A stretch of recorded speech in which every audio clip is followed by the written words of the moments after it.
بسم اللہ الرحمن الرحیم۔ السلام علیکم دوستو ساتھیوں، میرا نام نوید احمد خان ہے اور آپ میرا یوٹیوب چینل دیکھ رہے ہیں۔ دوستو ساتھیوں، وزیر اعظم عمران خان نے ناک آؤٹ کر دیا اور یہ ان لوگوں کے منہ پہ ایک تھپڑ ہے، میں تھپڑ ہی کہوں گا، جو لوگ یہ کہتے ہیں کہ عمران خان کو سیاست نہیں آتی۔ میں سمجھتا ہوں جتنی سیاست عمران خان کو آتی ہے اتنی شاید کسی اور کو نہ آتی ہو، کیونکہ جو سالوں سے سیاست کرنے والے لوگ ہیں ان کو یہی نہیں پتہ ہے کہ ڈرامہ اصل میں کس طرح سے کیا جاتا ہے، ٹھیک ہے؟ تو وہ سیاست کیا خاک کریں گے؟ ان کی سیاست کا پول تو ویسے ہی جب پرویز مشرف صاحب تھے اس وقت جو ہے انہوں نے ہی اس وقت جو ہے کافی ان کو جو ہے وہ زج کیا تھا۔ بہرحال تو ترین صاحب، جہانگیر ترین صاحب کی بات کر رہا ہوں میں، کہ جہانگیر ترین صاحب کے بارے میں جو کچھ کہا جا رہا تھا کہ جی وہ بہت خطرناک ہیں اور ان کا ایک فارورڈ بلاک بن رہا ہے پی ٹی آئی کا، اور اس کے لیڈر جو ہے جہانگیر ترین صاحب ہوں گے، اور عمران خان کی حکومت خطرے میں ہے، وہ کسی بھی ٹائم جو حکومت گر سکتی ہے وغیرہ وغیرہ وغیرہ۔ لیکن ایسا ہوا نہیں اور نہ ہی ایسا ہوگا۔ جہانگیر ترین صاحب نے جو ہے وہ جو بھی بات چیت کی ہے اندرون خانہ یا بیرون خانہ، یعنی سامنے اور پیچھے بیک ڈور سے، تو اس سے ان کو کچھ ریلیف ملا ہے شاید، اور اس وجہ سے ہی جو ہے انہوں نے جو ہے یہ کہا ہے صاف صاف کلیئر کہ ہم پی ٹی آئی ہیں، ہم پی ٹی آئی کا حصہ تھے اور پی ٹی آئی کا حصہ رہیں گے۔ ایسا کوئی بھی امکان نہیں ہے کہ ہم پی ٹی آئی کے اگینسٹ اور حکومت گرا دیں۔ لہٰذا ہاں، انہوں نے اس بات کا ضرور کہا ہے کہ بھئی میرے ساتھ جو زیادتیاں کی جا رہی ہیں وہ نہ ہوں، باقی انہوں نے یہ نہیں کہا کہ جناب میرے جو مقدمات ہیں وہ ختم کر دیے جائیں۔ تو اور جہانگیر ترین کے جو ہم خیال گروپ تھے تو وہ بھی جو ہے مختلف چینلز پہ آ کر کے مختلف قسم کے بیانات دے رہے تھے، تو ان کو ساتھ بھی جو ہے بزدار صاحب نے جو ہے وہ ملاقاتیں کی ہیں اور ان کے جو بھی تحفظات تھے وہ ان کو دور کیا گیا۔ اور میں تحفظات جو ہے وہ آپ کو معلوم ہے ہماری قومی سیاست میں جو ایک رواج ہے وہ اس حساب سے یہ ہے کہ ان کو فنڈ نہیں ملتے، اور وہ فنڈ اس حساب سے لیتے ہیں کہ جناب ترقیاتی فنڈ چاہیے ہم کو اپنے علاقے میں کام کرانے کے لیے، تو کہتے ہیں کہ اگر ہمیں فنڈ نہیں ملیں گے تو ہم اپنے علاقوں میں پھر کس منہ سے جائیں گے دوبارہ ووٹ مانگنے کے لیے، لوگ ہم سے بات کریں گے، تو ہمیں ترقیاتی فنڈ چاہیے۔ تو ان کو ترقیاتی فنڈ جو ہیں وہ مہیا کیے جائیں گے، اس لیے وہ بھی سیٹسفائی ہو گئے۔ انہوں نے بھی یہ کہا کہ نہیں جی یہ حکومت ہماری ہے اور ہم 5 سال کیا، ہم اگلے بھی 5 سال پورے کریں گے۔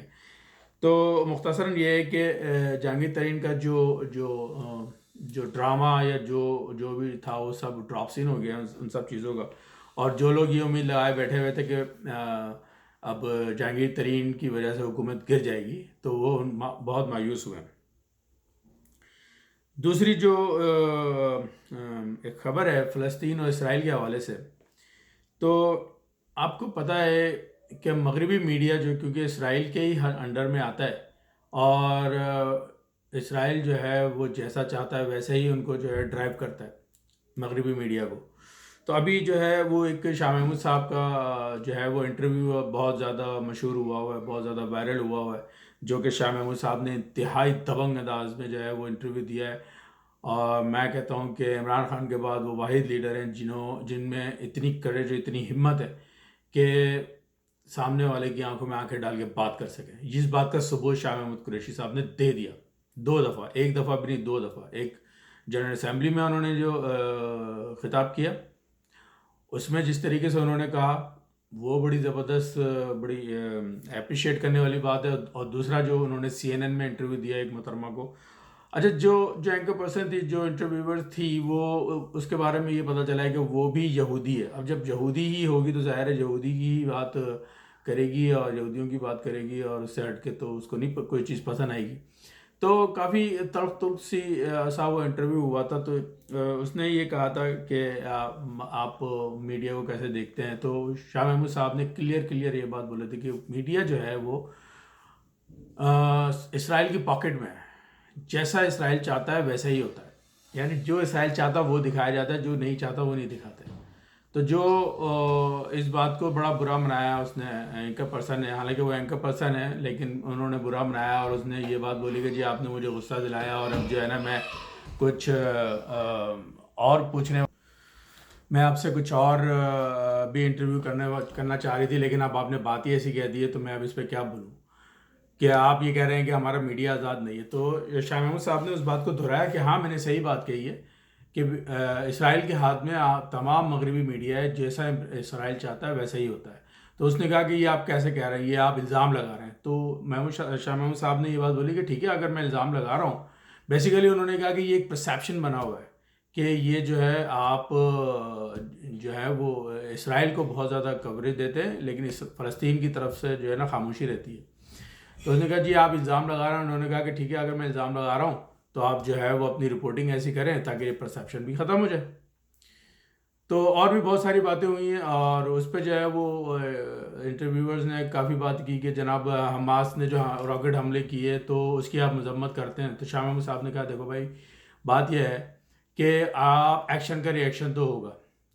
آپ نے جس طریقے سے بمباری کی ہے فلسطین کے اندر تو ظاہر ہے اس کا ایکشن تو آنا ہے. اور جو پھر دوسرے یہ کہ جو حماس نے راکٹ مارے وہ کوئی اتنے کوئی پاورفل تو تھے نہیں، اتنے جدید تو تھے نہیں، پرانے اسٹائل کے جو ہے نا اولڈ فیشن وہ راکٹ تھے جس کے مقابلے میں جو ہے اسرائیل اپنی جدید ترین ٹیکنالوجی یوز کر رہا تھا. اس نے بمباری کی اور اس نے جو ہے میڈیا کی جو ہے نا پوری عمارت ہی تباہ کر دی جس کے اندر جو ہے نا وہ میڈیا والے تھے جو پوری دنیا کو سچ دکھا رہے تھے. انہوں نے اس عمارت کو ہی اڑا دیا. تو اس کا مطلب کیا تھا کہ آپ نے میڈیا کو خاموش کرا دی. یہی بات شاہ محمود صاحب نے کہی کہ آپ نے میڈیا کو خاموش کرا دیا جو سچ دکھانے والے تھے، اور جو سچ نہیں دکھانے والے وہ لوگ جو ہیں اس کی حمایت میں بولتے ہیں. تو اس طرح کا بڑا زبردست قسم کا انہوں نے انٹرویو دیا اور انہوں نے یہ کہا کہ آپ لوگ یک طرفہ جو ہے نا وہ کوریج کرتے ہیں، لیکن جو سوشل میڈیا ہے سوشل میڈیا پہ تو سچ دکھایا جاتا ہی ہے، آپ کو پتہ ہی ہے. تو میرے جیسے جو بہت سارے لوگ ہیں تو وہ جو ہے سچ دکھاتے ہیں اور لوگوں کو پتہ ہے کہ کیا ہو رہا ہے کیا نہیں ہو رہا دنیا میں. ٹھیک ہے. تو اچھا اسی طریقے سے اب کچھ جو ملکی خبریں وہ میں تھوڑی سی ڈسکس کر لوں گی. کافی ٹائم ہو گیا میں ابھی پاکستان کی جو خبریں ہیں وہ ڈسکس نہیں کر پایا تھا آپ لوگوں کے ساتھ میں. تو عمران خان صاحب نے جو ہے وہ نیب کو تھوڑا سا رگڑا ہے. اس میں سے میں ایک لفظ آپ کو بتایا تو ایک سینٹنس بتایا تو انہوں نے کہا ہے کہ 25 سال سے نیب کام کر رہی ہے لیکن اس کے باوجود ملک میں بدعنوانی جو ہے وہ بالکل بھی ختم نہیں ہوئی ہے. تو اب ان کا یہ اس بات کا مطلب کیا ہے یہ تو آپ سبھی جانتے ہیں کہ ہوتا کیا ہے کہ نیب اتنے زیادہ کمزور کیس بناتی ہے کہ اگلے جو ہیں وہ 1-2 سال کے اندر جو ہے وہ نکل جاتے ہیں نیب کا پھندا توڑ کے، کیونکہ نیب کا کیس ہی بہت کمزور ہوتا ہے. اور دوسری جو چیز ہے وہ یہ ہے کہ اب امیزون نے پاکستان کو باقاعدہ اپنی سیلر لسٹ میں جو ہے وہ انکلوڈ کر لیا ہے، ڈال لیا ہے. اور اب جو ہے پاکستان میں امیزون والے اپنے دفاتر کھولیں گے، اپنے آفیسز کھولیں گے جس سے کہ بے شمار جو ہے جابس کریٹ ہوں گی. اور ظاہر بات ہے بڑے بڑے ویئر ہاؤسز کھولے جائیں گے تو اس میں جو ہے لیبر جو طبقہ ہے اس کو بھی بہت زیادہ جابس ملیں گی اور وائٹ کالر بھی جابس، یعنی بہت بے شمار جابس کریٹس ہوں گی کیونکہ ہمارے پورے ملک میں جو ہے وہ اپنے آفیسز بنائیں گے. نہ صرف آفیسز بلکہ وہ ویئر ہاؤسز بنائیں گے. تو ظاہر بات ہے ویئر ہاؤسز میں کام کرنے کے لیے لوگ بھی چاہیے. ٹھیک ہے. تو اس سے بہت ساری جابس کریٹ ہوں گی. پاکستانی مصنوعات جو ہیں وہ باہر ملکوں میں جائیں گی، بکیں گی. تو بڑا جو ہے پاکستان کو فائدہ پہنچے گا اس سلسلے میں. اچھا ایک اور خبر یہ تھی کہ پچھلے دنوں وزیر اعظم صاحب نے عمران خان صاحب نے جو ہے کراچی میں ایک نیوکلیر پاور پلانٹ کا جو ہے وہ افتتاح کیا ہے ورچولی مینس فزیکلی وہ وہاں پہ نہیں تھے لیکن ویڈیو لنک کے تھرو انہوں نے جو ہے وہاں اس کا افتتاح کیا ہے. اور یہ پاور پلانٹ جو ہے تقریباً 1100 میگا واٹ بجلی پیدا کرے گا. تو اس سے پہلے ایک اور پلانٹ تھا K2 کا، تو اس کے بعد میں یہ دوسرا ہے اور جو کہ 1100 میگا واٹ کی بجلی پیدا کرے گا اور یہ اس نے کام کرنا شروع کر دیا ہے. اچھا اس کے علاوہ بھی ایک اور چیز یہ ہے کہ ابھی مہمند ڈیم گئے تھے پرائم منسٹر صاحب، اور وہ ایسے جاتے رہتے ہیں، وہ دورے میں لگاتے رہتے ہیں، دیکھتے رہتے ہیں کہ کام کی نوعیت کیا ہے، کام کہیں سلو تو نہیں ہوا، کہیں لوگ مجھے جو ہے جھوٹ تو نہیں بول رہے، کیونکہ وہ یہ چاہتے ہیں کہ پاکستان میں جو ہے وہ جو ترقیاتی کام ہے خاص طور پہ ڈیم جو کہ پانی کو ذخیرہ کرنے کے کام آئیں گے. مین ان کا جو کام یہ ہے، تو پانی کو ذخیرہ کرنا ہے، دوسرے یہ کرنا ہے کیا، بجلی پیدا کرنی ہے. اور وہاں سے جو بجلی پیدا ہوگی وہ بھی تقریباً کوئی ہم سن رہے ہیں 1100 سے 1400 میگا واٹ بجلی بنے گی. تو ابھی وہاں پہ گئے تھے تو انہوں نے دیکھا کہ تقریباً کوئی 1.5 سال کے عرصے میں 30% کام جو ہے وہ میمن ڈیم کا کمپلیٹ ہو چکا ہے. تو جس سے بڑا انہوں نے اطمینان کا اظہار کیا. اور جبکہ یہ جو منصوبہ ہے میمن ڈیم کا، یہ 2025 تک کمپلیٹ ہونا ہے. تو جس تیزی سے اس پہ کام ہو رہا ہے تو امید یہی کی جا سکتی ہے کہ 2025 تک یا اس سے پہلے ہی یہ منصوبہ جو ہے کمپلیٹ ہو جائے گا. تو انشاءاللہ دعا کریں گے پاکستان اسی طریقے سے ترقی کرتا رہے، اور ہم سب جو ہیں وہ خوشحال ہو جائیں اور خوش رہیں. تو میری ویڈیو اگر پسند آئی ہے تو آپ اسے سبسکرائب کریں اور بیل کے نشان کو دبا دیں، اور شیئر کریں اپنے دوستوں کے ساتھ میں، اور اگر پسند آئی ہے تو لائک بھی کریں.